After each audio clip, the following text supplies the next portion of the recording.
Monggo Bapak Sumarno mungkin bisa voice dan kabar-kabar.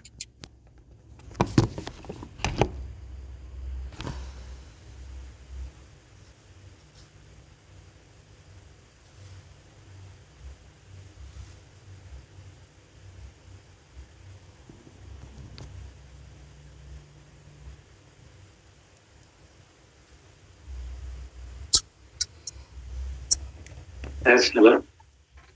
Jelas suaranya, Mas? Oke, sakit jelas Bapak. Iya. Oke. Assalamualaikum warahmatullahi wabarakatuh. Waalaikumsalam warahmatullahi wabarakatuh.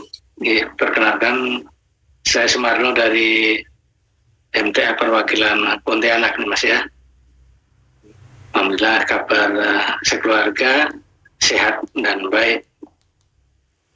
Baik, kami akan bacakan surat Al-Had ya.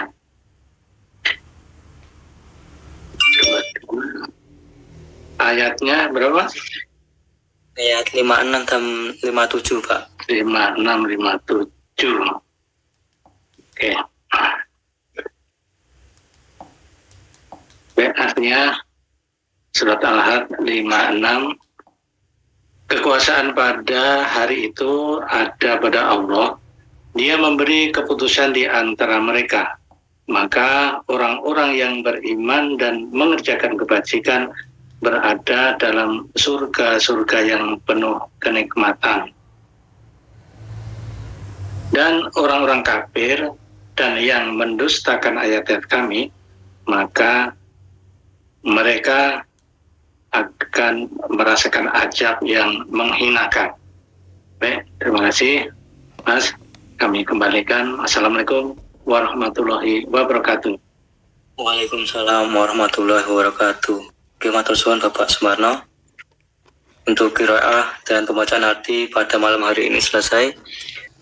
Untuk selanjutnya untuk waktu dan saya kembali ke Mas Amin selaku Ketua Komtas. Matur nuwun Mas Asroi. Untuk menggilir qiraah pada malam hari ini nggih. Nanti belum bisa update ayat, insya Allah Mas Kholis. Nanti kalau ada yang kelewatan bisa diingatkan nggih Mas Ma'ruf. Ayatnya yang kelewatan, kalau misalkan ada yang kelewatan nggih. Ustadz juga belum ada respon. Sakit lanjut kabar-kabari nggih. Mbak Farida. Mas Ma'ruf, voice yang lain Mas Ma'ruf. Betul tadi. Boleh Amin. Mbak Farida, sakit voice kabar-kabari monggo.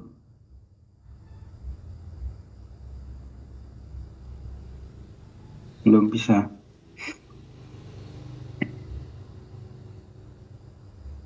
Absennya nambah terus nih.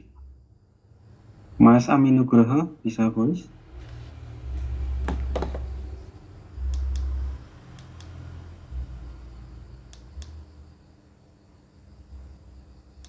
Belum bisa juga nih.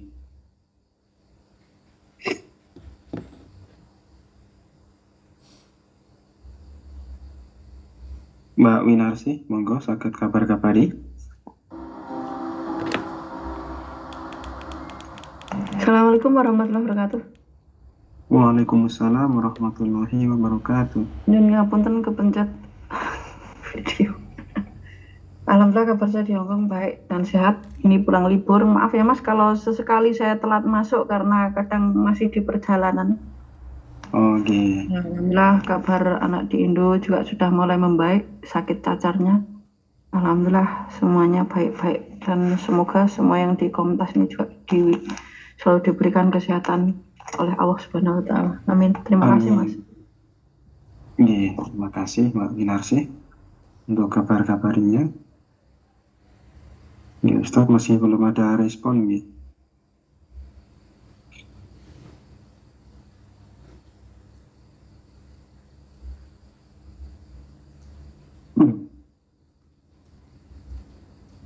Lanjut kabar-kabari sambil menunggu Ustadz bergabung. Mas Fahri, sakit voice?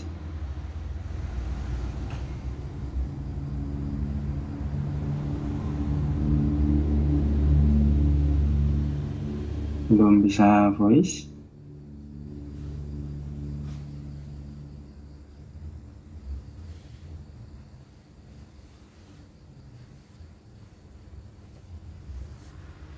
Oke, kebanyakan dari Indonesia nih yang bergabung ya. Alhamdulillah bisa mengikuti kajian Komtas setiap Ahad malam ya.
Ini Ustadz sudah ada respon, mungkin sebentar lagi bergabung ya.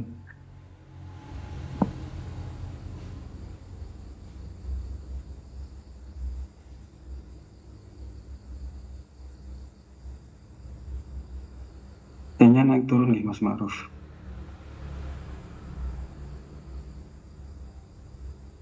Iya, kami naik turun 25 nih. di 25. Nanti biasanya dari Indonesia ada yang masuk lagi.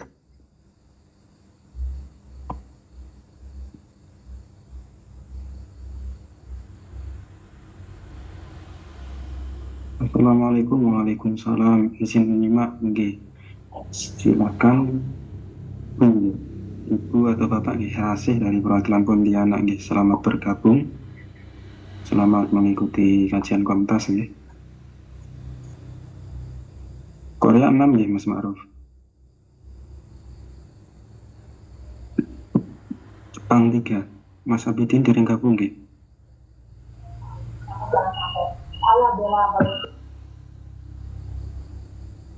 Iya, 6 kami. Bisa di mode off Mas yang baru bergabung Mas. Sampun, Sampun. sampun langsung mode off.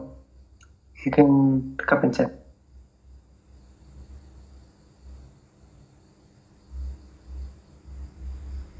Hongkong 2.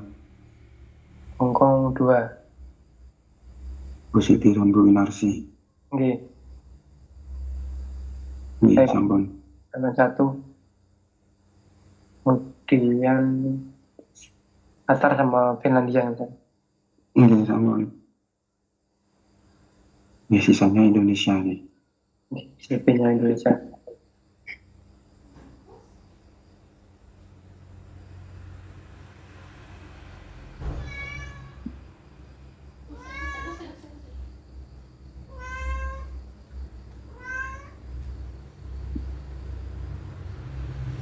Monggo yang bergabung bisa dipersiapkan untuk Al-Quran dan alat tulisnya.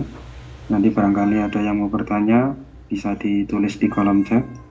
Atau yang mau bertanya secara langsung bisa raise hand terlebih dahulu nanti di sesi pertanyaan gitu. Bisa diaktifkan voice-nya saat mau bertanya nanti. Yang menyimak di Facebook maupun YouTube yang mau bertanya bisa ditulis di kolom komentar. Nanti kalau masih ada waktu, insya Allah akan kami sampaikan.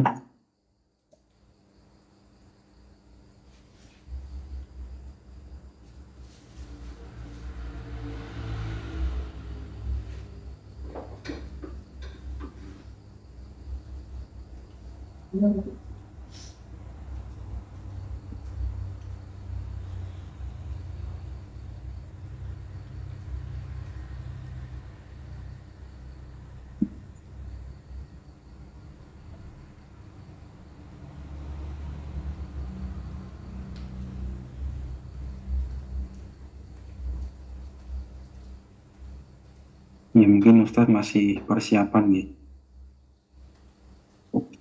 Belum bergabung ya Mas Maruf?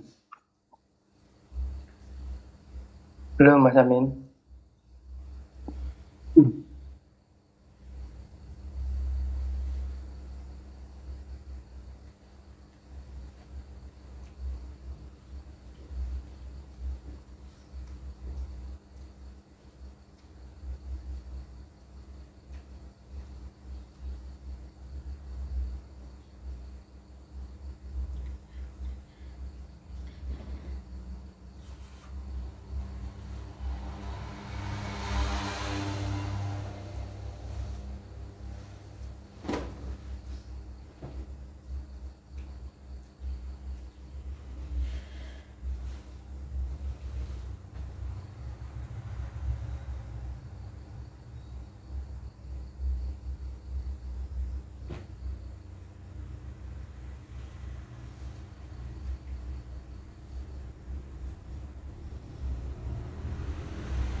Oke, Mas Amin.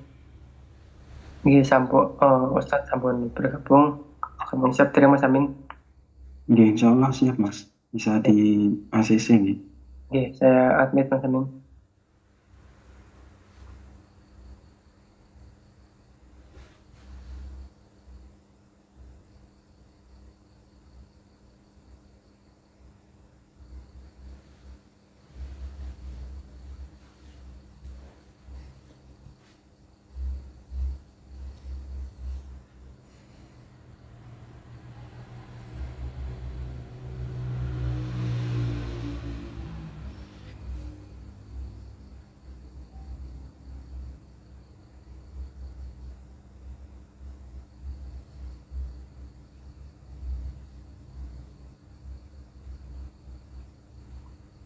Assalamualaikum warahmatullahi wabarakatuh Ustaz. Suara tidak masuk Ustaz.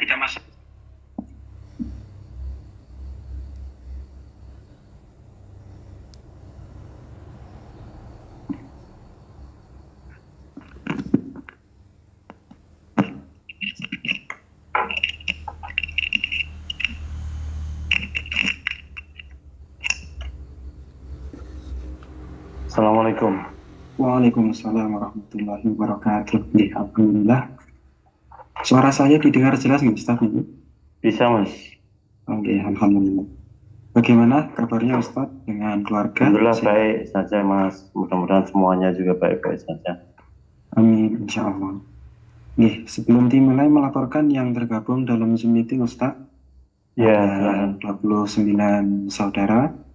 Yang dari Ya. Korea ada 6 saudara, yang dari Jepang ada 4, Dari Taiwan 1 saudari, Hong Kong 2 saudari, Qatar 1, namun ini Mas Trian, suaminya Bu Novia izin masuk kerja, kemarin cuti, hari ini kerja Ustaz. Kemudian yang dari Finlandia 1, dan lainnya insya Allah dari Indonesia banyak yang menyimak Ustaz. Iya, alhamdulillah, mudah-mudahan bisa istiqomah dan diberi kemudahan oleh Allah untuk mengambil manfaatnya. Amin, insya Allah. Oke, selanjutnya bisa dimulai Ustaz. Baik, teman-teman semuanya yang sudah online, mari kita mulai. Bismillahirrahmanirrahim. Alhamdulillah, salatu wassalamu ala rasulillah. Salam dari Al-Ustadz untuk teman-teman semuanya. Waalaikumsalam warahmatullahi wabarakatuh. Ya, kalau masih ada pertanyaan dari minggu lalu kita selesaikan, kalau tidak ada kita lanjutkan. Nih, untuk pertanyaan minggu lalu sudah tidak ada Ustadz, sudah tersampaikan semua. Baik, ya. Jadi kita perhatikan betul bahwa minggu lalu kita bicara tentang larangan penghormatan, pemuliaan manusia yang berlebih-lebihan, ya, sampai-sampai kemudian dianggap Tuhan, kan gitu ya. Maka Rasul pun sudah mengingatkan kepada kita, la tutruni kama atrotin nasor ibnal Maryam, kan itu. Jangan kalian kultus individukan aku sebagaimana Isa putra orang-orang sebagai mana orang-orang Nasrani mengkultus individukan Isa putra Maryam, yang kemudian kita perlebar dalam konteks itu juga ternyata praktek di tengah masyarakat sudah jauh melampaui batas, memberikan penghormatan bukan karena kemuliaan akhlaknya, bukan karena ketakwaannya, ya, tetapi hanya sekedar keturunannya. Ya, padahal dalam pandangan Allah keturunan sama sekali tidak memberikan kemuliaan, gitu. Nah, itu yang harus kita waspadai. Nah, kalau kemudian orang juga berharap, orang juga memperlakukan orang lain, memberikan kemuliaan orang lain, menghormati orang lain yang berlebihan seperti itu, maka juga dimungkinkan seseorang itu berharap untuk mendapat kemuliaan-kemuliaan yang seharusnya tidak dia dapatkan, kan itu. Ya, maka kemudian ya jadinya seperti ini, kan gitu. Kalau tidak dipanggil haji, saya kan sudah naik haji. Kalau tidak dipanggil dengan Gus, saya kan putra kiai.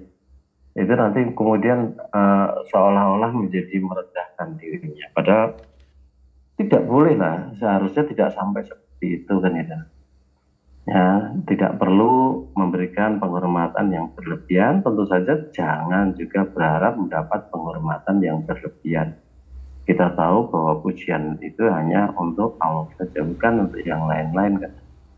Manusia itu hanya dititipi kemampuan oleh Allah, potensi oleh Allah untuk berbuat sesuatu, ya, sehingga ketika dia berprestasi tidak berhak untuk mendapik diri bahwa itu karena aku, ya, bahkan kita didik untuk itu karena Allah, karena itu ada min indillah kalau kita melakukan sesuatu, ya. Dan kalau kita berprestasi, ya prestasi kita itu karena Allah saja, kan gitu. Jadi 3 hal yang sudah kita bahas dari keyakinan orang-orang ahli kitab yang seharusnya tidak muncul, tetapi kemudian justru malah mendominasi kehidupan mereka, yang kemudian juga kita ikut-ikutan seperti itu, ya. Yang pertama, kemarin beberapa minggu yang lalu kita bicara tentang keyakinan akan di neraka tidak kekal, hanya sebentar saja kemudian masuk surga, kan itu. Nah, itu yang harus diwaspadai. Kemudian berikutnya sikap menuhankan orang-orang yang dianggap suci, kan itu ya, pendeta-pendeta mereka, rahib-rahib mereka dan sebagainya. Ya, kita ya kiai-kiai kita, ustadz-ustadz kita, pimpinan-pimpinan kita yang kita banyak berpikir udah pernah bakal salah atau tidak bakal salah dan sebagainya.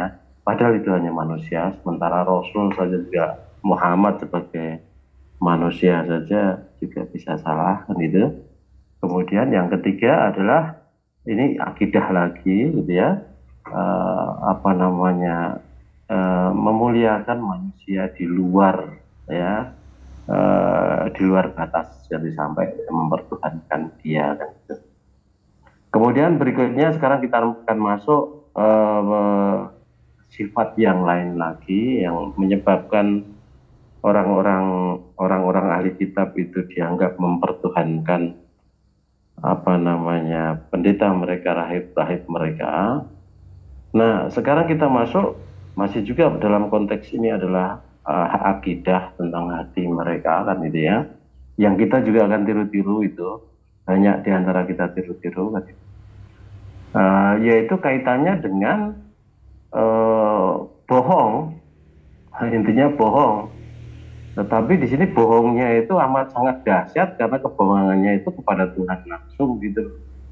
Ya, bohongnya itu tentang Tuhan langsung gitu. Naudzubillah.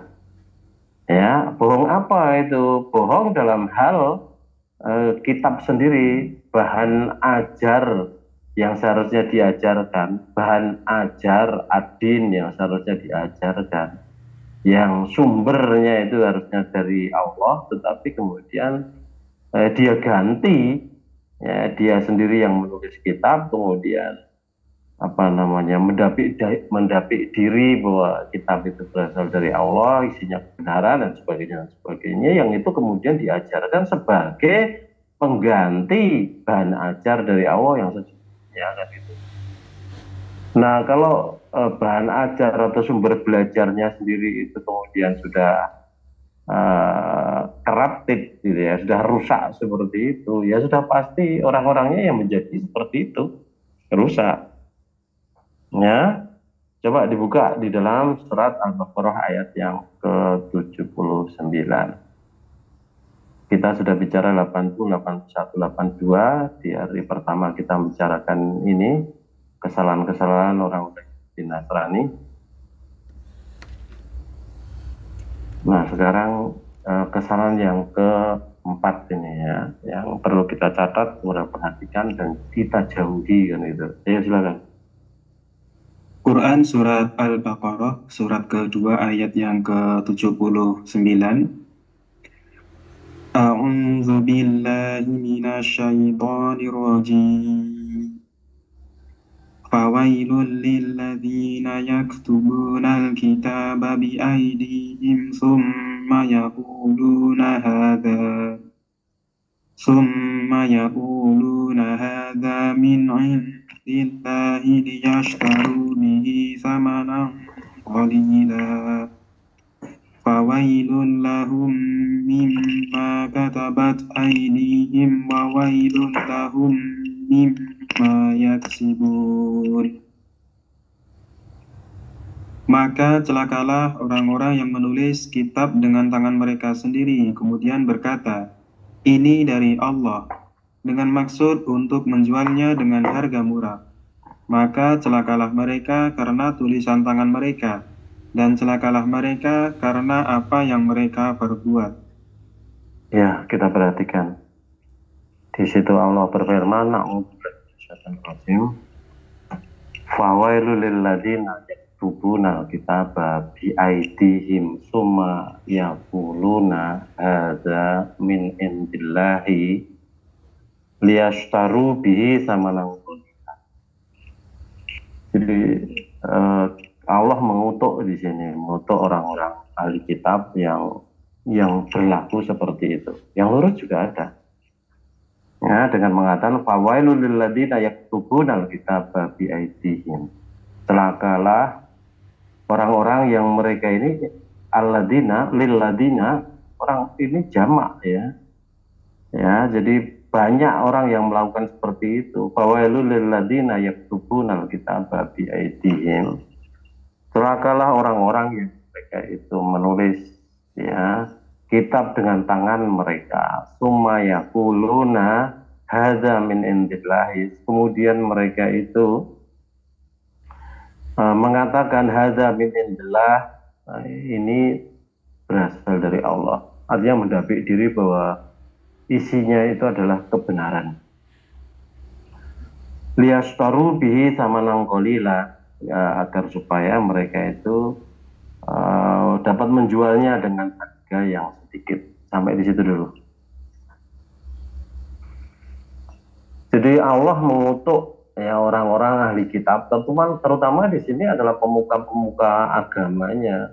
Karena sebagian besar dari mereka itu adalah ummi. Coba dibaca dulu di ayat sebelumnya, ayat 78. Ayat yang ke-78. Ya. Wa minhum ummiyuna la ya'lamuna al-kitaba illa amaniya wa inhum illa yadhunnun. Ya. Dan di antara mereka ada yang buta huruf, tidak memahami kitab Taurat kecuali hanya berangan-angan dan mereka hanya menduga-duga. Iya, terjemahannya di situ buta huruf, sebenarnya tidak begitu, tidak buta huruf, umi gitu. Kata umi itu kemudian dijelaskan oleh Allah di situ dalam ayat selanjutnya tadi, di kelanjutan penjelasannya tadi kan itu. Di situ dikatakan a'udzubillahi minasyaitonir rajim minhum ummiyuna la ya'lamunal kitaba, kan itu. Jadi di antara mereka itu ada orang-orang yang ummi, la ya'lamunal kitab. Mereka itu tidak mengerti tentang kitab, tidak paham tentang kitab. Illa amaniyah, kecuali hanya prasangka, praduga dan sebagainya, hanya mengira-ira saja. Wa inhum illa yadhunnun, dan mereka itu hakikatnya itu hanya menduga-duga saja. Tidak ngerti kebenarannya sesungguhnya seperti apa kan itu. Nah, kenapa kok bisa begitu ya? Karena jawabnya di ayat selanjutnya tadi, fawailul lil ladzina yaktubuna al-kitaba bi aydihim summa yaquluna hadza min indillahi liyashtaru bihi samanan qalila. Kan itu. Jadi penyebab orang-orang ahli kitab itu mereka menjadi ummi, tidak paham tentang kitabnya, karena para pemuka agamanya tadi itu bohong. Ya, mereka menulis buku, mereka mendapati bukunya itu berasal dari Allah. Mereka itu meyakinkan kepada umatnya bahwa bukunya itu isinya kebenaran. Bukunya isinya sesuai dengan agama, sesuai dengan kehendak Allah pada saat itu ya. Tetapi sebenarnya tidak. Kenapa kok mereka berbohong seperti itu? Karena mereka berharap untuk mendapat keuntungan yang bersifat duniawiyah. Keuntungan duniawiyah itu bagaimana? Ya kok bisa saja keuntungan ekonomi, kemudian keuntungan kedudukan yang tinggi di depan masyarakat, di depan umatnya, mendapatkan penghormatan yang tinggi dari umatnya, ketaatan yang tinggi dari umatnya dan sebagainya, itu harga yang murah. Ya, karena dia capai dengan cara yang tidak benar, sehingga tentu saja tidak akan mendatangkan kebaikan, orang berkah dalam konteks ini kan itu. Ya, itu yang mereka lakukan seperti itu, maka kemudian dikutuk oleh Allah gitu. Tadi saya katakan bahwa seharusnya yang namanya agama itu, din itu, sumber belajarnya, bahan belajarnya, itu kan sesuatu yang paling hebat, yang mestinya datang dari yang menurunkan din itu sendiri, yakni Allah kan itu. Tapi ternyata ini sumber ajarnya, bahan ajarnya itu hanya berasal dari manusia, bukan dari Allah. Ya, segala sesuatu yang berasal dari manusia tidak mungkin akan bisa digunakan untuk mengatur manusia itu sendiri sehingga dia bisa mencapai keselamatan di akhirat nanti. Karena manusia itu sendiri tidak ngerti hakikatnya. Ya, jalan untuk mencari keselamatan yang benar itu seperti apa, tidak ngerti manusia kan itu. Maka Rasulullah itu sudah mengingatkan kepada kita, inna asdaqal hadisi kitabullah wa ahsanal hadyi Muhammad. Kan itu. Sesungguhnya sebenar-benar inna asdaqal hadisi, sesungguhnya sebenar-benar perkataan itu adalah kitabullah, yakni Al-Quran itu sendiri. Inna asdaqal hadisi kitabullah, sesungguhnya sebenar-benar perkataan itu adalah kitabullah, yakni Al-Quran itu sendiri.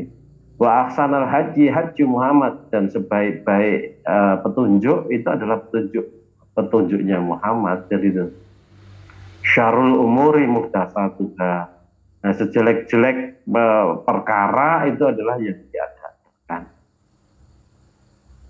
Syarul umuri muhdatsatuha, kullu muhdatsatin bid'atun wa kullu bid'atin dhalalatun wa kullu dhalalatin finnar. Nah, kita tertarik berbicara yang depan itu saja.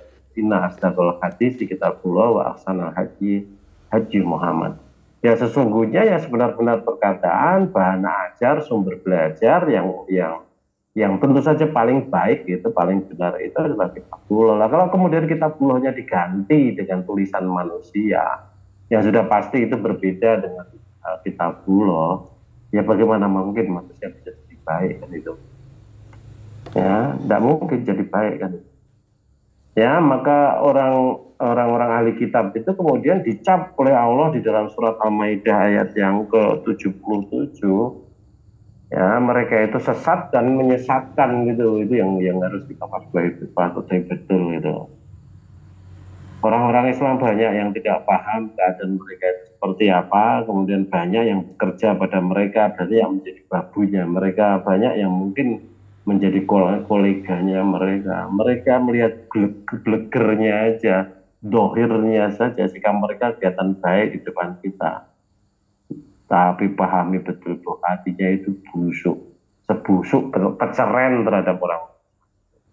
Iya, kalau mereka minoritas, mereka baik pada kita, tapi begitu mereka bisa mengalahkan kita, habis kita dihabisi oleh mereka. Kita bisa menyaksikan ini orang-orang Zionis ya di Israel yang menghabisi sekian banyak wanita, anak-anak kecil, bayi-bayi di rumah sakit juga dibantai seperti itu. Itu sikap mereka itu seperti itu, kebencian mereka itu seperti itu kepada orang-orang. Ayo silakan dibuat. Surat Al-Maidah, surat yang kelima ayat ke-77. Dicek dulu ya. Saya ingat banget. Ahli kitab ya Ustaz? Iya. Iya silakan. Qul ya ahlal kitab la taghlu fi dinikum ghairal haqqi wa la tattabi'u ahwa min qad dhallu min qablu wa adallu katsiran wa dhallu an sawa'is sabil. Katakanlah Muhammad, wahai ahli kitab, janganlah kamu berlebih-lebihan dengan cara yang tidak benar dalam agamamu, dan janganlah kamu mengikuti keinginan orang-orang yang telah tersesat dahulu dan telah menyesatkan banyak manusia, dan mereka sendiri tersesat dari jalan yang lurus. Iya, sampai seperti itu. Jadi intinya di situ adalah berlebih-lebihan dalam beragama, dan itu. Maka tadi kita bicara juga, jangan sampai kita juga berlebih-lebihan di dalam bersikap kita kepada orang-orang sekitar kita, memuliakan mereka dan sebagainya, kan itu. Ya, sampai-sampai kan sudah dibatasi juga, seandainya seorang istri boleh menyembah suami, boleh bersujud di depan suami, maka perintahkan istri bersujud kepada suaminya. Wanita yang boleh menyembah laki-laki, aku perintahkan yang namanya istri bersujud kepada suaminya. Tidak boleh, ada dibatasi betul yang seperti itu. Ya, nah ya di sini penjelasan dari ayat yang ke-79 surat Al-Baqarah itu antara lain di sini. Nah, mereka itu sesat dan menyesatkan, maka kita perlu waspada terhadap orang-orang itu. Penyebabnya sesat itu apa? Karena kalau berlebih-lebihan di dalam agama, maka jangan sampai kita juga berlebih-lebihan di dalam agama. Kalau Quran sudah mengatakan di neraka kekal, ya sudah kekal selama-lamanya. Kalau ada hadis yang kok berbeda dengan itu, maka harus dipahami sesuai dengan Al-Quran, kan itu.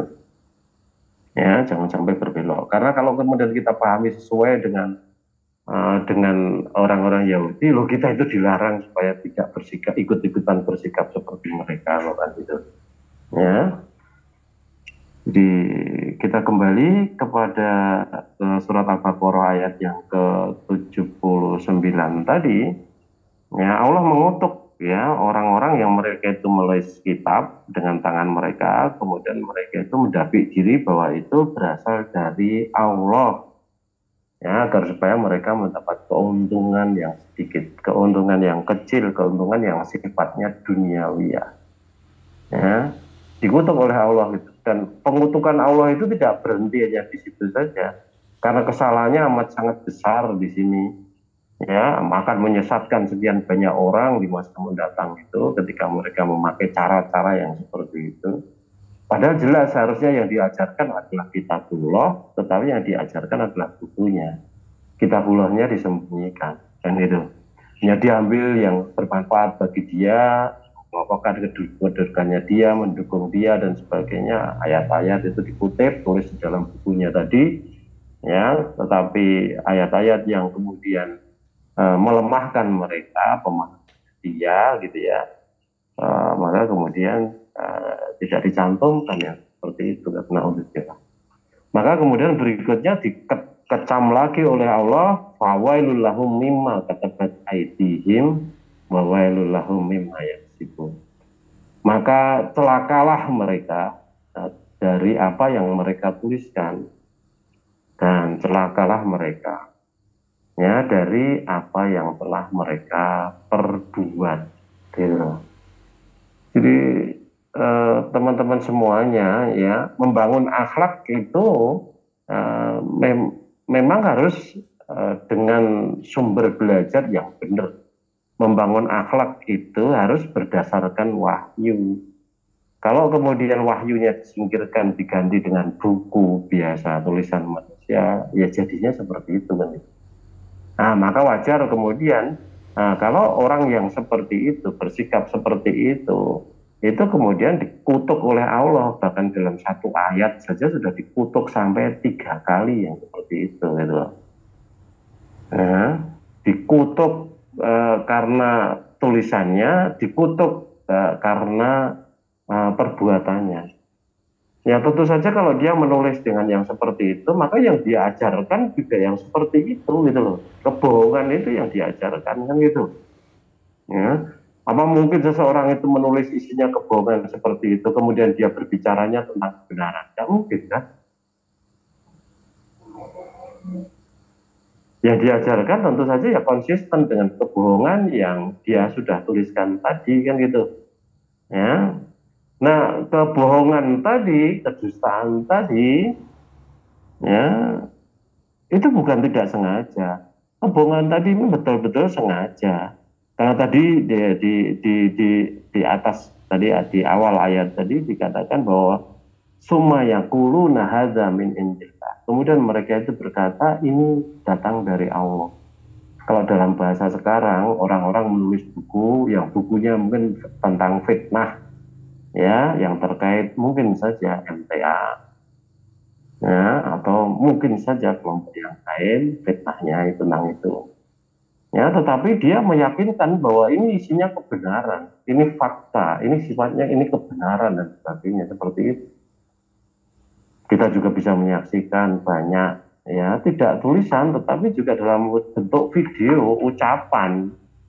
Nah, dari seseorang yang mendapik dirinya ustadz, kemudian dengan orang lain yang mendapik dirinya sebagai ustadz juga, yang kemudian saling menghujat satu dengan yang lain, yang ya, mereka mendapik diri bahwa apa yang disampaikan itu benar, atau saling lempar komentar atau saling lempar tembakan dengan menggunakan video-video rekaman itu, yang masing-masing mendapik diri bahwa yang disampaikan itu adalah benar. Ingat ya, yang disampaikan oleh Allah itu adalah benar. Nah, mereka merasa bahwa itu yang benar, itu yang sesuai dengan kehendak Allah, itu yang berasal dari Allah. Nah, padahal mereka bohong. Kalau kita bisa melihat dalam surat Ali Imran ayat yang ke-78, kita akan menyaksikan betapa kurang ajarnya mereka itu. Nah, kalau kita bisa menilai bahwa mereka itu betapa kurang ajarnya mereka itu, ya, kemudian kita malah tiru-tiru, ikut-ikutan bersikap, berperilaku seperti mereka. Nah, itu kan artinya tidak mulia, ya. Kita ikut terseret oleh keadaan mereka, ya, yang hancur, ya, terjun bebas, ya, karena kesalahan yang mereka lakukan tadi, kan gitu. Ayo coba silakan. Surat Ali Imran, surat yang ketiga ayat ke-78. Wa inna minhum lafariqan yalmuna alsinatahum bil kitabi litahsabuhu minal kitab wa ma huwa minal kitab wa yaquluna huwa min indillahi wa ma huwa min indillah wa yaquluna 'ala Allahil kadhiba wa hum ya'lamun. Dan sungguh di antara mereka niscaya ada segolongan yang memutarbalikkan lidahnya membaca kitab, agar kamu menyangka yang mereka baca itu sebagian dari kitab, padahal itu bukan dari kitab, dan mereka berkata, itu dari Allah, padahal itu bukan dari Allah. Mereka mengatakan hal yang dusta terhadap Allah, padahal mereka mengetahui. Iya. Jadi kalau yang mereka tulis itu ternyata isinya juga kedustaan, kemudian mereka mendapati diri bahwa apa yang mereka tulis itu berasal dari Allah. Mereka sengaja tahu betul bahwa itu bukan berasal dari Allah. Maka kemudian apa yang mereka baca, apa yang mereka ajarkan kepada orang lain, itu juga seperti itu. Ya, a'udzubillahi minasyaitonir rajim. Wa inna minhum lafariqan yalmuna alsinatahum bil kitabi litahsabuna minal kitabi wa ma huwa minal kitab. Jadi di antara mereka saya ada segolongan orang yang memutarbalikkan lidahnya dalam membaca kitab, ya, agar kamu menyangka bahwa itu berasal dari kitab, padahal sebenarnya bukan berasal dari kitab, gitu. Ya, kitab di sini maksudnya adalah wahyu, gitu. Kitab yang berisi wahyu, gitu. Ya, tidak benar ya seperti itu.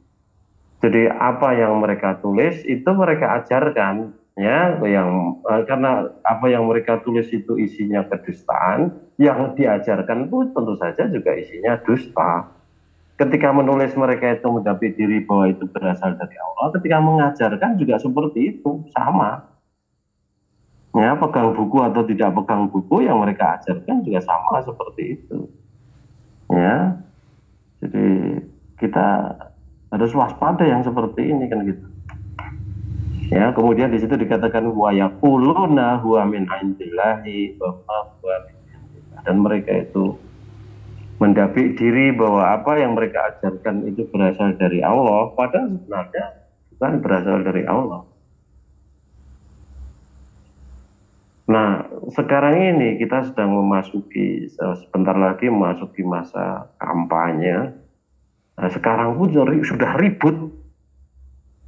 Seluruh negeri itu potensinya sudah tersita oleh keributan dalam rangka persiapan pemilu itu sendiri. Muncul berbagai macam persoalan, termasuk politik dinasti, ada yang mendukung, ada yang menyerang, dan sebagainya. Ada tuduhan yang memanfaatkan ada tuduhan melakukan pelanggaran, nepotisme dan sebagainya.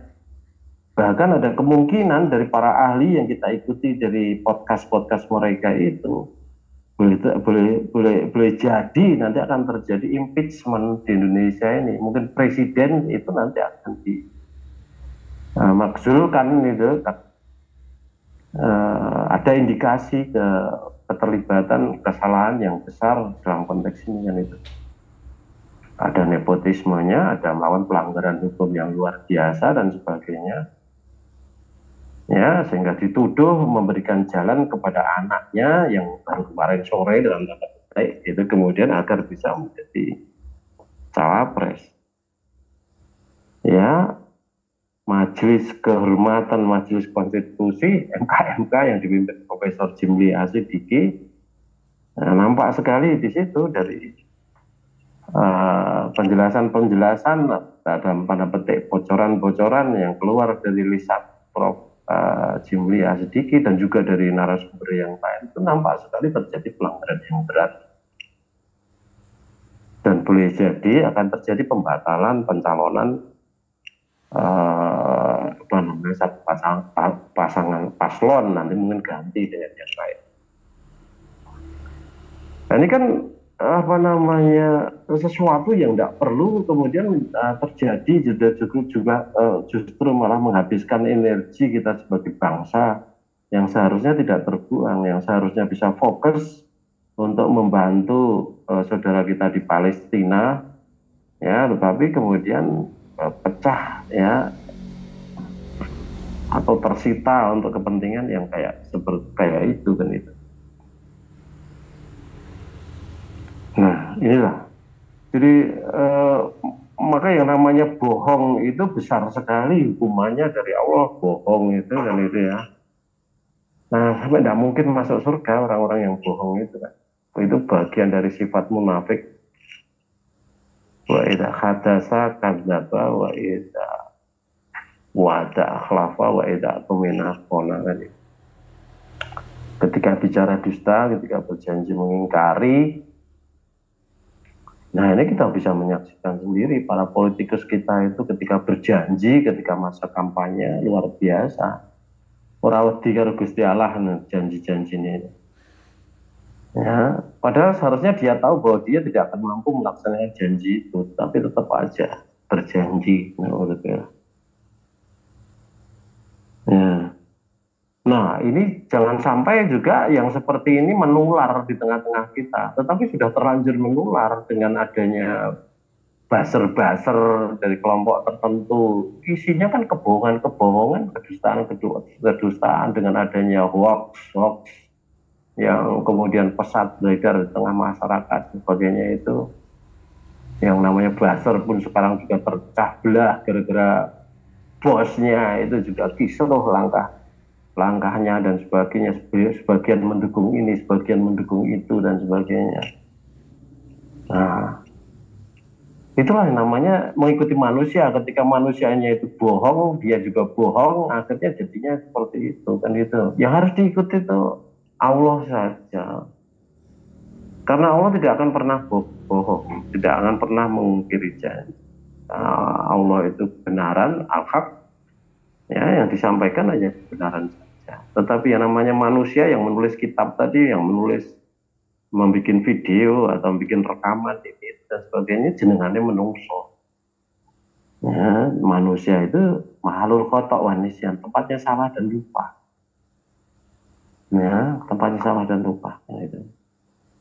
Maka jangan sampai di antara kita gitu ya, juga bernasib sial sama seperti ini, baik sebagai pelakunya atau sebagai pelengkap penderitanya, sebagai objeknya bukan sebagai subjeknya kan itu. Ya, sebagai subjeknya yang dia melakukan penipuan itu jelas dosa kan itu ya, tempatnya juga di neraka itu. Ya, sebagai pelengkap penderitanya tadi yang juga mengikuti kebohongan itu menjadi manusia yang taklid, yang kemudian sama-sama masuk neraka, yang beberapa minggu lalu dan juga yang kita jawab dengan surat Al-Baqarah 165 sampai 167 itu kan itu. Nah, ini sekarang kita bisa melihat kaitannya dari pertanyaan itu sampai sini kan gitu. Ya, jadi orang-orang Yahudi dan orang-orang Nasrani ya yang sudah disinggung bahwa mereka itu menuhankan rahib-rahibnya itu, ya. Nah, bagaimana mereka itu bisa tertipu sehingga menuhankan rahib-rahibnya? Itu ternyata dijawab seperti ini. Apa yang mereka tulis sebagai bahan ajar yang disampaikan kepada umatnya itu kebohongan. Kemudian apa yang dia ajarkan kepada umatnya itu juga kebohongan isinya kan itu. Ya, untuk kepentingan dia, untuk kepentingan para pemimpin itu, untuk kepentingan pendeta, rahib, kiai, ustadz, imam, sama gitu. Maka kita perlu hati-hati dalam konteks itu. Yang harus kita ikuti itu hanya Allah saja. Tetapi karena Allah sudah memberikan otoritas ya untuk mengajarkan agama ini kepada Nabi, ya maka kita juga mengikuti Nabi. Jadi mengikuti Nabi itu dalam hal Nabi itu benar sesuai dengan kehendak Allah. Kalau Pak Nabi itu sebagai manusianya melakukan kesalahan, ya jangan diikuti. Nah, sahabat sudah mempraktekkan yang seperti itu. Ketika Nabi sholatnya keliru menjadi 4 rakaat menjadi 2 rakaat atau 4 menjadi 5, sahabat bertanya, apa ada tuh wahyu turun untuk mengganti ayat ini atau apa untuk mengganti jumlah rakaat dan sebagainya. Nah akhirnya tidak, akhirnya kembali kepada Allah lagi kalau Nabi itu salah. Nah ini Nabi saja seperti itu kok ya. Maka kita juga kepada kiai, ustadz, imam atau pemimpin atau siapapun itu juga harus bersikap sama seperti ini gitu loh. Hal yang kita besarkan, kita muliakan, kita taati, kita patuhi, ya itu hanya Allah saja. Mengikuti kiai, ustadz, imam itu ya karena Allah. Kalau dia benar kita ikuti, kalau tidak benar ya tidak kita ikuti gitu. Itu yang namanya tidak takdir itu seperti itu kan gitu.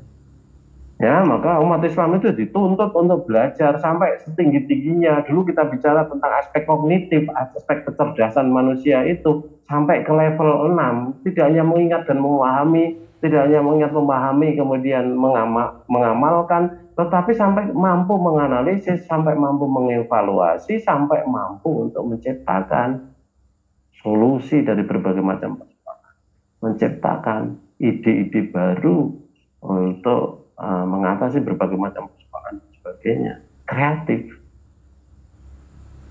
Ya.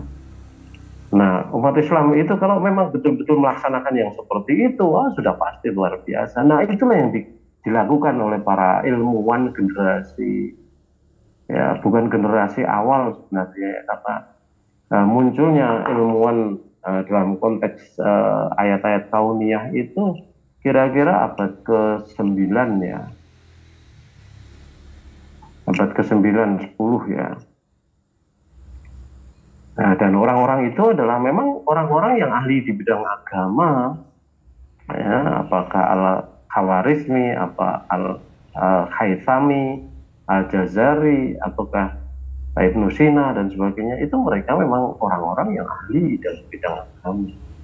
Yang mereka dalami awalnya Quran Sunnah itu dulu, agama itu dulu, baru kemudian mereka terinspirasi mempelajari yang lain.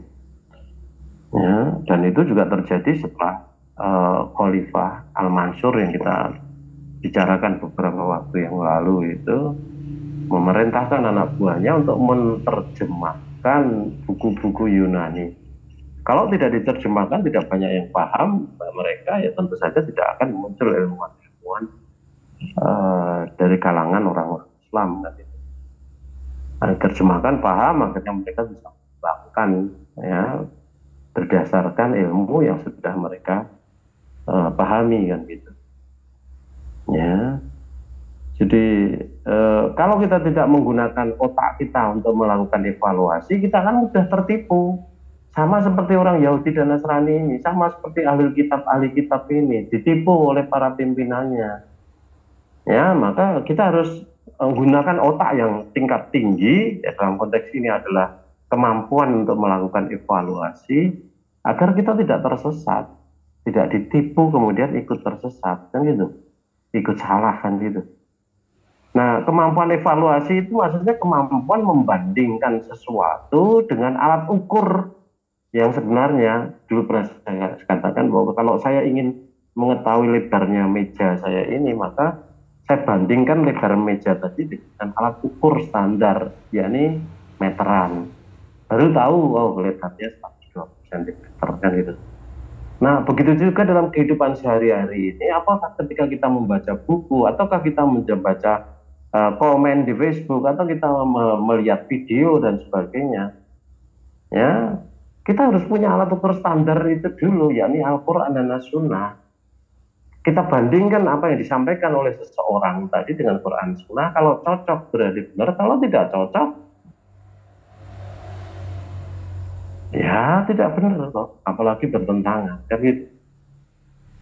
Ya, maka ketika Rasul memerintahkan kepada kita man ra'a minkum mungkaron falyughayyirhu biyadihi fa illam yastati fa bi lisanihi fa illam yastati fa bi qalbihi wa dzalika as'abul iman. Ya, maka kita sebenarnya oleh Rasul diperintahkan untuk mempraktekkan itu gitu loh. Untuk melakukan evaluasi itu, tetapi tidak banyak orang mudeng yang seperti itu. Maka kalian ya tidak pernah diajarkan oleh orang tentang yang seperti itu. Artinya kita diperintahkan oleh Rasul untuk melakukan evaluasi. Evaluasi terhadap apa? Evaluasi terhadap kemungkaran yang dilakukan oleh orang lain yang kamu melihatnya. Nah, untuk bisa melakukan evaluasi, kan kita harus membandingkan dengan Quran dan Sunnah, membandingkan dengan ilmu yang sudah kita pahami. Ilmu dalam konteks ini, ilmu di sini artinya adalah Quran dan Sunnah.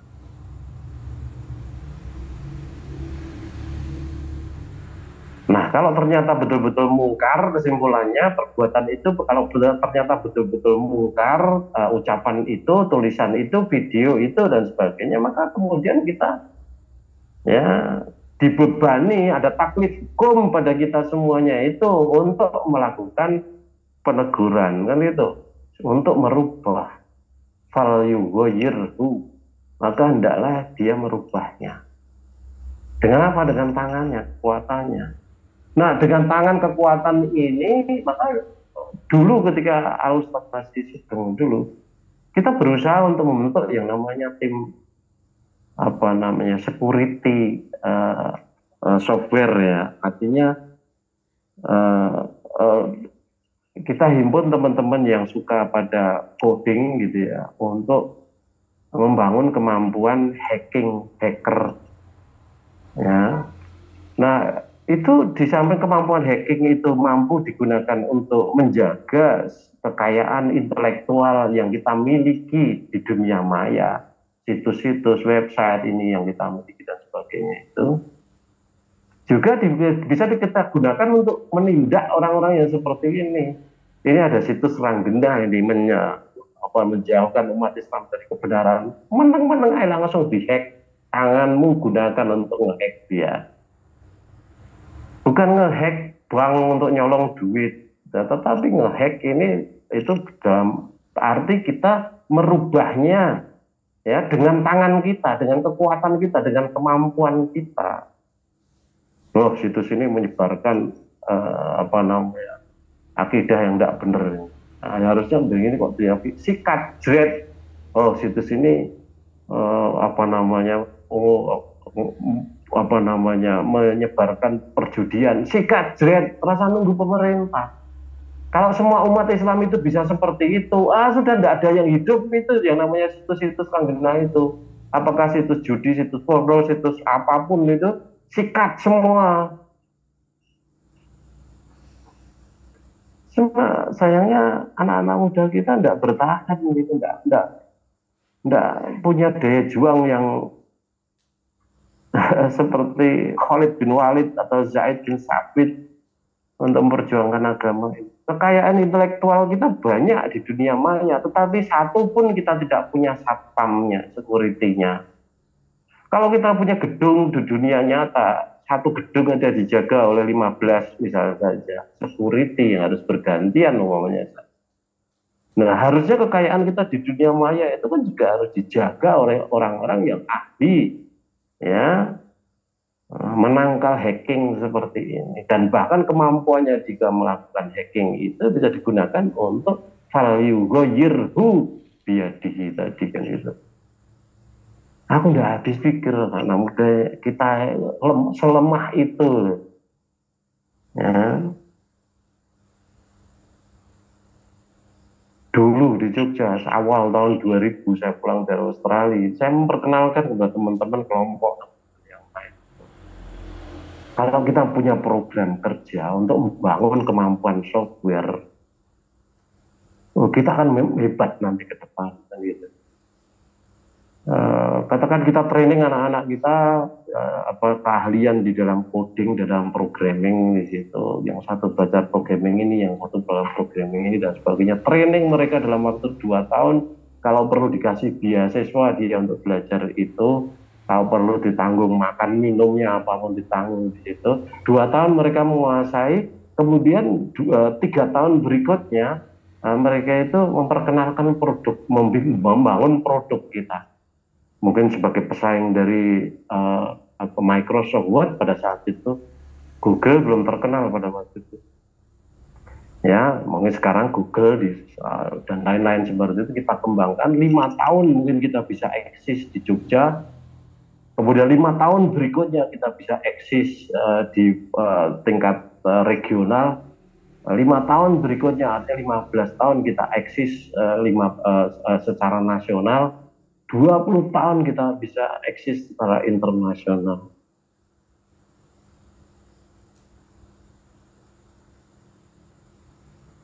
Tapi nol sampai sekarang. Nol besar. Karena kita berhadapan dengan pemimpin-pemimpin yang sombong, rumangsane hebat, tetapi ternyata gombal. Ya, jadi mengerikan lah gitu ya. Jadi kita punya kemampuan itu gitu loh, tetapi kemampuan itu tidak diberdayakan, tidak betul-betul dikembangkan, tidak betul-betul ditumbuhkan.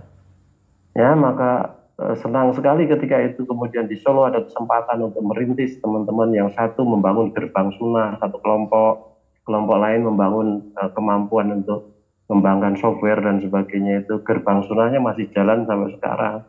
Tetapi yang software itu hanya ada 5 atau 6 mahasiswa yang bergabung di situ aja, kemudian ngobrol. Kalau mereka sungguh-sungguh sekarang itu sudah menjadi security software yang luar biasa hebat.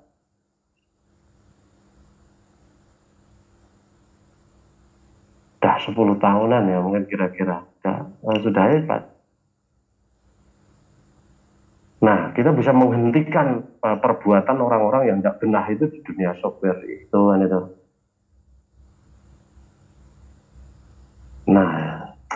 Nah ini yang jadi keprihatinan kita semua kan itu. Sehingga saudara-saudara kita banyak tertipu pinjol, dan banyak tertipu game online, banyak tertipu ini itu yang seharusnya ada di antara kita yang mampu mengatasi, ya, mampu menghandle seperti itu sehingga tidak jatuh korban di lingkungan saudara-saudara sama muslim itu kan itu. Ya, alhamdulillah.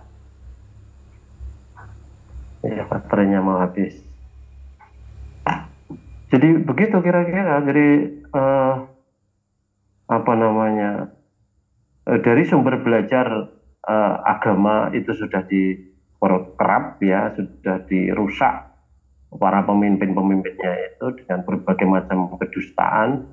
Ya, akhirnya ya mereka tersesat, pemimpinnya sesat, umatnya sesat karena umatnya taklid kepada pemimpin dan hancurlah mereka. Nah, umat Islam juga mengalami hal yang sama seperti itu. Banyak buku-buku yang ditulis ternyata tidak benar. Dulu saya pernah mendengar dari Ustaz Abdullah Tufail itu, kalau yang namanya kitab Durotun Nasihin itu kitab oblok-oblok, bahasanya beliau begitu. Nah, artinya memang banyak kitab-kitab, buku-buku yang itu mencampur adukkan antara hadis-hadis yang benar, yang sahih dengan hadis-hadis yang dhaif bahkan palsu. Nah, kalau penulisnya itu hati-hati, tentu saja kan tidak terjadi yang seperti itu. Ya. Kalau penulisnya bertanggung jawab, tentu saja tidak terjadi yang seperti itu. Ya, tetapi yang terjadi di tengah umat kita seperti itu, dan itu tidak hanya pada tulisan saja, tetapi juga ucapan, bahkan tidak hanya ucapan saja, tetapi juga video, apapun itu, disajikan di dunia maya banyak sekali yang isinya kebohongan. Nah, kita ikut-ikutan. kehancuran yang dilakukan oleh orang-orang ahli kitab. Maka kita yang mendapatkan pelajaran dari Al-Baqarah ayat 79 sekarang ini dilengkapi dengan surat Al-Imran ayat 78, hendaklah betul-betul hati-hati. Pertama, jangan sampai kita kemudian ikut-ikutan yang seperti itu, menyebarkan hoax, menyebarkan kebohongan dalam bentuk tulisan, video, atau apapun.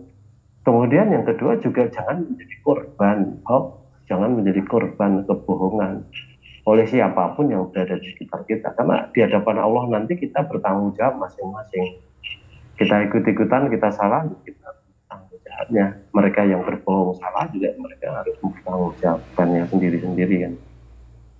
Begitu Mas, apa yang bisa kita bicarakan pada malam hari ini masih terkait dengan sifat orang-orang ahli kitab yang kita sudah dididik oleh Allah, diajari oleh Allah supaya kita tidak mengikuti mereka ya, dengan doa kita a'udzubillahi minasyaitonir rajim, ihdinas siratal mustaqim siratal ladzina an'amta 'alaihim ghairil maghdubi 'alaihim waladdallin. Jadi ya Allah, tunjukilah kami jalan yang lurus, yaitu jalannya yang orang yang telah Engkau beri nikmat. Siapa itu? Itu orang yang taat kepada Allah dan Rasulnya, minan nabiyina wasiddiqina wasyuhada'i wasyolihin. Bukan jalannya orang yang dimurkai dan bukan jalan orang yang tersesat. Yang dimurkai adalah orang Yahudi, yang tersesat adalah Nasrani. Innal maghdubi 'alaihim wa innad dhalina. Monggo silakan kalau ada sesuatu yang mau ditanyakan dalam konteks ini bisa disampaikan. Monggo yang mau bertanya dipersilakan. Yang mau bertanya secara langsung.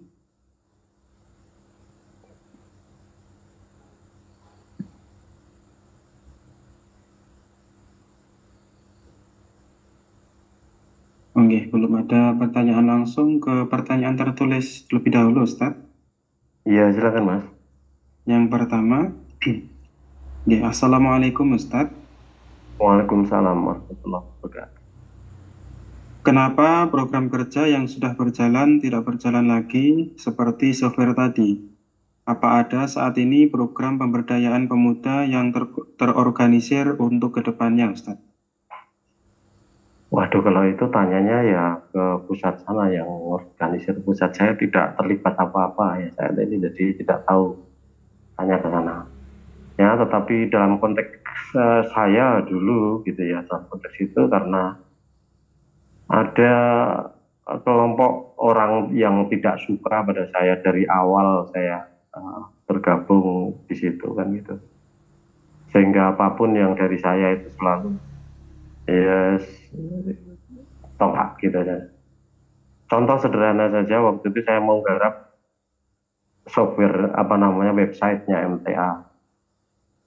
Kemudian ada orang yang termasuk dalam konteks ini pimpinan, dia menunjukkan diri, menunjukkan dirinya punya minat yang sama seperti itu. Sudah menunjukkan rancangannya, sudah menunjukkan namanya. Ya sudah, saya mundur sebagai anak buah kan. Sudah ditunggu setahun, 2 tahun tidak muncul juga kan itu. Akhirnya saya menyampaikan ide lagi. Dia melakukan hal yang sama lagi seperti itu, didukung oleh orang-orang lain, bolo-bolonya dia gitu. Ya sudah, saya mundur lagi karena memang kita anak buah ya, kita ikuti pimpinan. Nah, kemudian waktu itu saya diminta oleh Al-Ustadz untuk membersamai beliau menghadiri Kongres Umat Islam yang diselenggarakan oleh MUI di Jakarta. Nah, menjelang akhir kongres itu, beliau itu berkata pada saya, bertanya kepada saya, apa kamu mampu mengurusi situs kita, website kita? Insya Allah bisa, Ustaz. Ya sudah, kalau bisa kamu tangani aja. Selama ini tangani wong nggak tahu jadi gitu. Siap, Ustaz, saya begitu. Kemudian saya sampaikan ke teman-teman di Solo, tugas ini sudah disampaikan oleh Al-Ustadz, sudah diamanahkan oleh Al-Ustadz kepada saya. Jangan lagi ada yang mengganggu. Kalau sampai mengganggu, tak terjang, saya katakan begitu. Wes akhirnya rawani kabeh, kemudian jalan. Setelah jalan ya sudah saya serahkan kepada teman lain yang sudah ngurusi, yang sudah bisa ngurusi dan sudah banyak yang bisa ngurusi. Itu sampai saya mengatakan begitu, tak terjang. Karena saking frustasinya saya berkali-kali seperti itu. Nah, keadaan kita itu seperti ini. Ya, maka perlu betul-betul perlu perbaikan dalam konteks ini. Jadi sumbernya yang beberapa gelintir orang, tetapi ya karena berpengaruh jadi ya wis jadinya seperti itu kan. Ini keadaan kita seperti itu, masih perlu betul-betul banyak perbaikan dalam konteks itu. Dan bahasa saya mengatakan tak terjang itu memang perang psikologi di situ, karena sebelumnya sudah terjadi 2 kali paling tidak. Jangan sampai yang ketiga ini kemudian menghalangi lagi sehingga saya mundur lagi, sehingga tidak bermanfaat akhirnya untuk umat dan itu. Ya sudah, kemudian saya menghimpun tim teman-teman yang di Jogja yang masih kelompok saya terutama kerja keras itu, kemudian kita bikin website, kemudian kita hosting, kemudian ya sewa domain dulu namanya mtaonline.com gitu ya.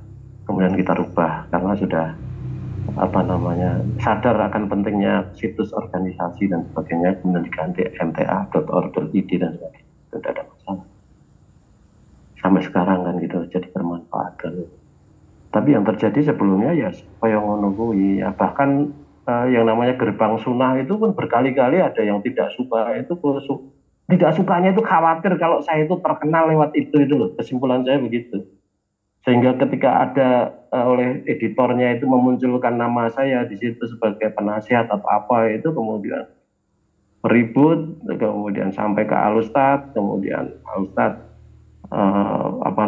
menyarankan saya untuk menghentikan dan sebagainya. Masuk akal saya. Ini keadaan kita.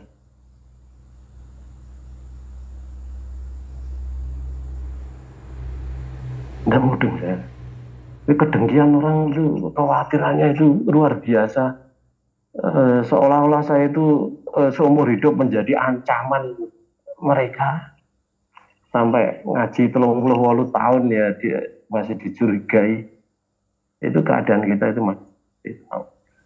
Ya sudah, itu lupakan saja. Enggak, yang lain silakan.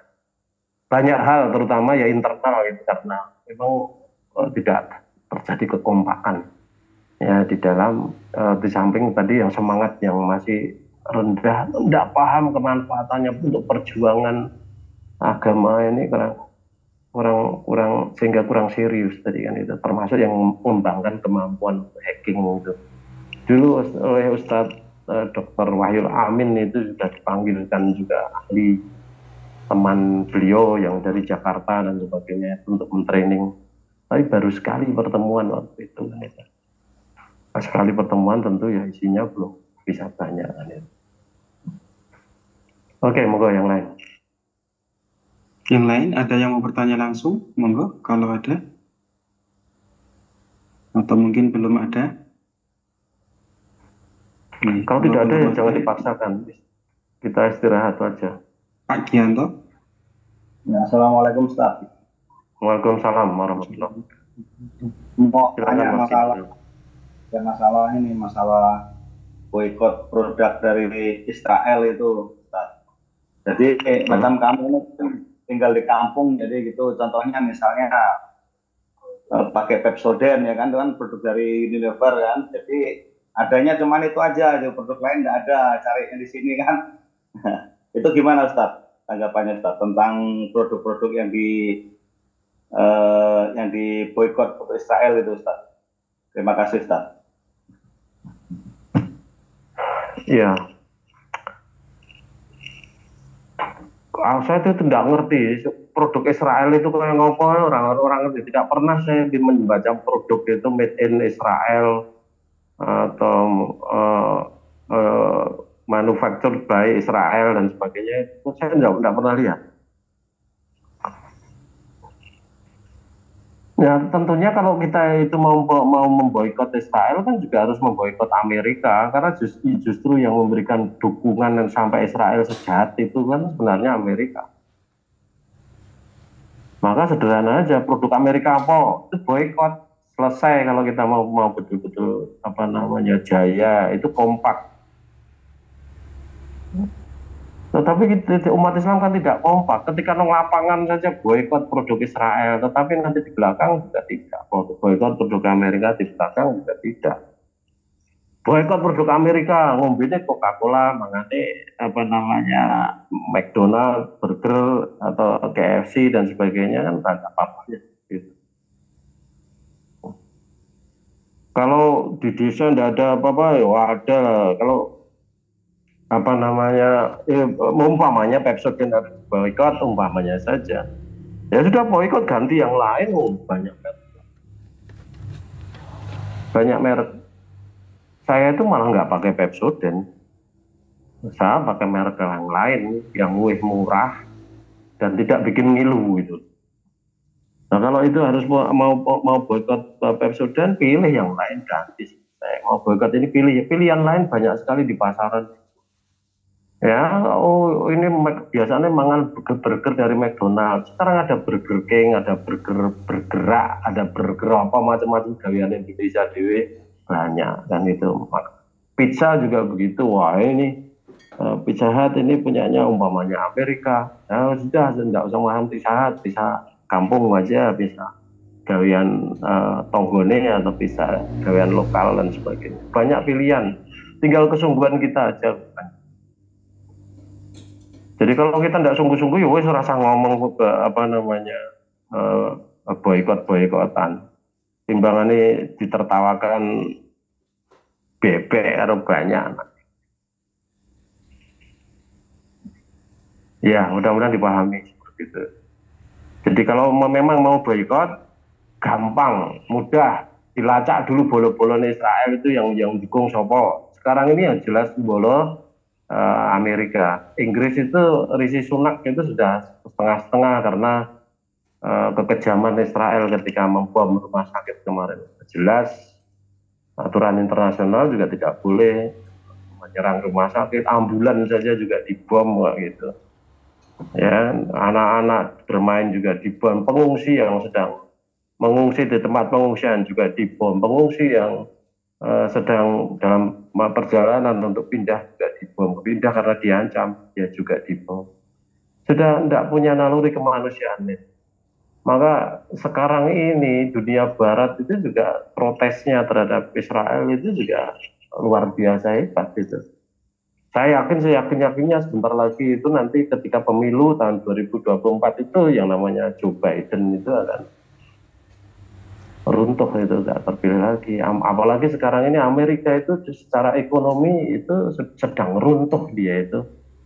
Utangnya itu ribuan triliun dolar gitu. Luar biasa, ngeri itu.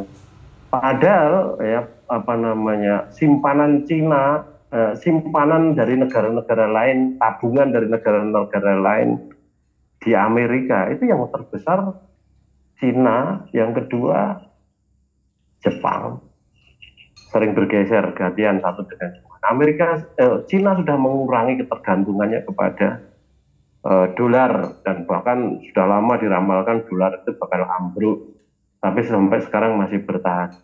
Mungkin saja nanti setelah kasus Israel Hamas ini betul-betul akan meruntuhkan dia karena bangkrut dia itu sebenarnya sekarang. Tetapi ya karena ambisinya itu meskipun bangkrut dia masih membantu sekian banyak Ukraina, membantu sekian banyak Israel. Saya tidak tahu kalau dengan Israel itu mereka itu hitung-hitungan duit atau tidak, mungkin saja tidak. Tetapi kalau dengan Ukraina itu Ukraina harus bayar. Ya maka mau tidak mau juga harus bayar kalau Ukraina itu. Mungkin dia dapat untung dari situ dengan menjual senjata mungkin saja. Ya, tetapi kalau kemudian Ukraina dibikin setengah mati begitu terus, dipertahankan kehancurannya seperti itu terus oleh Rusia, ya Amerika tidak bakal balik duitnya kan. Karena kalau dibiarkan Ukraina itu menjadi negara yang seperti kemarin, Rusia akan senantiasa merasa terancam.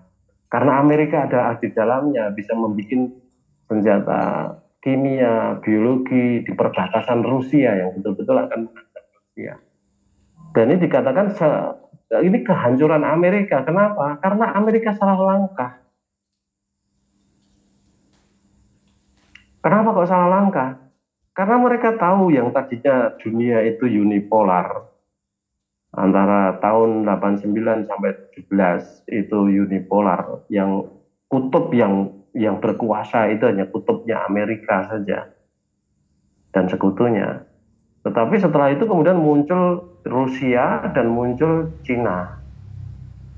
Di antara Rusia dan Cina itu yang lebih kuat adalah Cina. Yang Amerika pun akan merasa berat untuk berhadapan dengan Cina. Maka seharusnya Amerika itu membolor Rusia untuk menghadapi Cina, tetapi keliru, malah mereka memusuhi Rusia dengan melanggar perjanjiannya dengan Rusia berkali-kali. Rusia dan Amerika itu sudah berjanji, Amerika itu supaya tidak melebarkan NATO ke arah timur gitu loh. Tapi sudah mengingkari perjanjian itu 3 kali. Yang terakhir itu adalah Ukraina ini yang Rusia sudah tidak bertahan lagi, tidak mampu untuk bertahan. Ini sudah crossing the red line gitu, sudah melanggar batas garis merah kan itu. Akhirnya tetap dia hancurkan itu, langgar, tidak takut Amerika lagi. Nah harusnya membolor Rusia supaya kuat menang terhadap Cina, tetapi dia sudah salah langkah di sini. Nah di Hamas ini dia juga salah langkah lagi. Seharusnya dia itu sedang menghadapi front Ukraina ya dan Taiwan yang bisa saja meletus setiap saat. Seharusnya dia menahan diri supaya tidak terjadi peperangan lain, apalagi Israel itu anak buahnya, harusnya dikendalikan. Tetapi dia malah tiba-tiba ngirim kapal perang, kapal induk ke situ, tentu saja dengan biaya yang ngiripan pasukan elitnya masuk untuk melepaskan sandera, malah pasukan elitnya dirudal sama Hamas, mati. Baru 24 jam masuk ke tanah Palestina sudah mati mereka. Nah mudah-mudahan Allah memberikan kekuatan. Ini Aljazair sudah memberikan mandat kepada presidennya untuk mengirimkan tentaranya ke Palestina, bergabung mereka. Turki juga rakyatnya sudah meminta supaya mengirimkan tentaranya ke Gaza. Iran juga sudah bengok-bengok betul, sudah memanfaatkan proksinya yang di Yaman untuk nembak rudal, mengirimkan drone dan sebagainya ke Israel. Begitu juga bolonya Iran yang berada di Irak sudah menyerang pangkalan-pangkalan Amerika yang berada di sana. Rusia sendiri juga sudah siap untuk mengirimkan jetnya, mungkin saja sebagian tentara jetnya sudah berada di sana. Nah, kalau sampai nanti terjadi perang di situ, itu akan mempermalukan Amerika dan akan bangkrut itu Amerika. Dan dunia ini betul-betul akan berubah. Kita tunggu saja kehancuran Amerika. Nah, sebentar lagi kalau sampai betul-betul melewati batas ini, dunia sudah betul-betul protes kepada ketidakadilan dari rejim Israel yang apartheid, yang Palestina itu sebagai warga negara Israel dia tidak punya hak pilih, tidak bisa voting, tidak bisa pemilu tidak dikasih, tidak punya hak apa-apa itu. Jadi kehadiran Palestina, orang-orang Palestina di negara Israel itu dianggap seperti binatang. Maka seharusnya kompak orang Palestina itu di seluruh dunia itu harusnya betul-betul kompak bersatu untuk merobohkan orang-orang rejim apartheid itu kan itu. Dan sekarang ini saya menyaksikan dari para ahli yang dari luar negeri terutama dan dari Indonesia sibuk dengan MK, sibuk dengan pencalonan ya yang dari Amerika terutama utamanya dari namanya Center of Independent Studies gitu ya. Kamu bisa cari itu Center of Independent Studies gitu ya. Itu dari Amerika sendiri.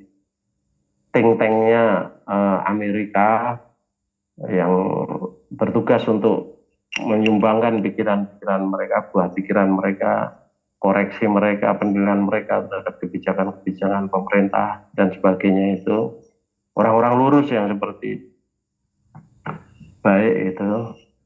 Nah, ini protes sudah menjalar ke seluruh dunia, mudah-mudahan segera didengar karena targetnya Israel kan akan mengusir orang-orang Palestina itu semuanya yang dari Gaza diusir supaya dia pindah ke Sinai, kemudian yang di tepi barat itu akan didesak ke timur supaya mereka itu masuk ke Yordania, sehingga mereka Israel bisa merasa aman menguasai semuanya itu. Tetapi pahami tidak akan aman seperti itu. Pak Andekan bisa terusir seperti itu, nanti di Mesir dia juga akan menggali parit yang sampai masuk ke bawah Tel Aviv sana malah tanpa terkontrol oleh Israel nanti. Jadi jangan khawatir gitu ya, akan hancur, rezim seperti itu akan hancur. Ini tinggal satu-satunya rezim apartheid di dunia yang dulu Afrika Selatan masih bertahan, mereka sudah hancur. Nah, karena dukungan internasional, ini pun juga akan hancur kalau dukungan internasional itu bisa terjaga mengalir baik, yang selama ini tidak mengalir dukungannya ke Palestina secara moral. Tapi sekarang sudah terbangun, mengalir dukungan itu. Kalau tadinya dukungan secara moral, akan juga mengalir dukungan dana, informasi, tenaga, pikiran, dan sebagainya, bahkan senjata.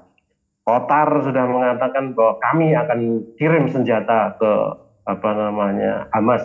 Gitu. Qatar kalau Israel tetap tidak menghentikan serangannya.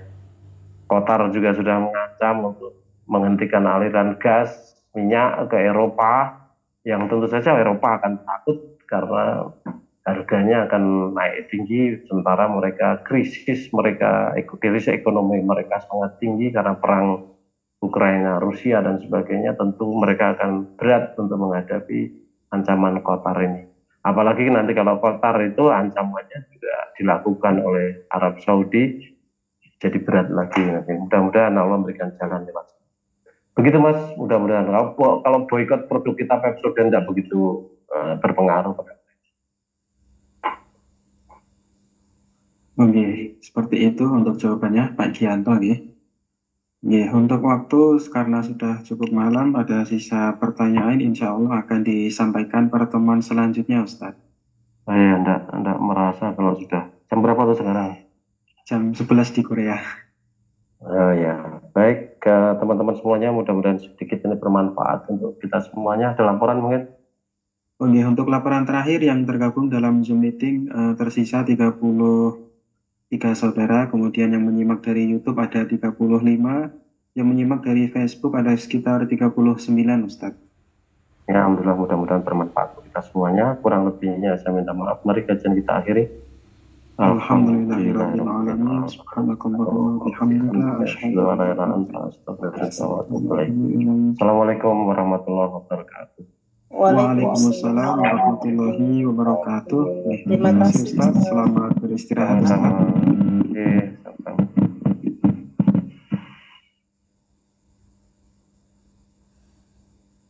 Alhamdulillah telah kita ikuti dan simak tausiah dari beliau Ustaz Abdurrahman Suparno. Semoga kita bisa mengambil apa yang disampaikan oleh beliau. Ada 3 sisa pertanyaan yang belum kami sampaikan. Mohon maaf karena waktu tidak mencukupi. Insya Allah akan kami sampaikan di pertemuan selanjutnya. Terima kasih untuk partisipan yang bergabung dengan kajian Kompas. Semoga tetap istiqomah dan mengamalkan apa yang sudah dipelajari.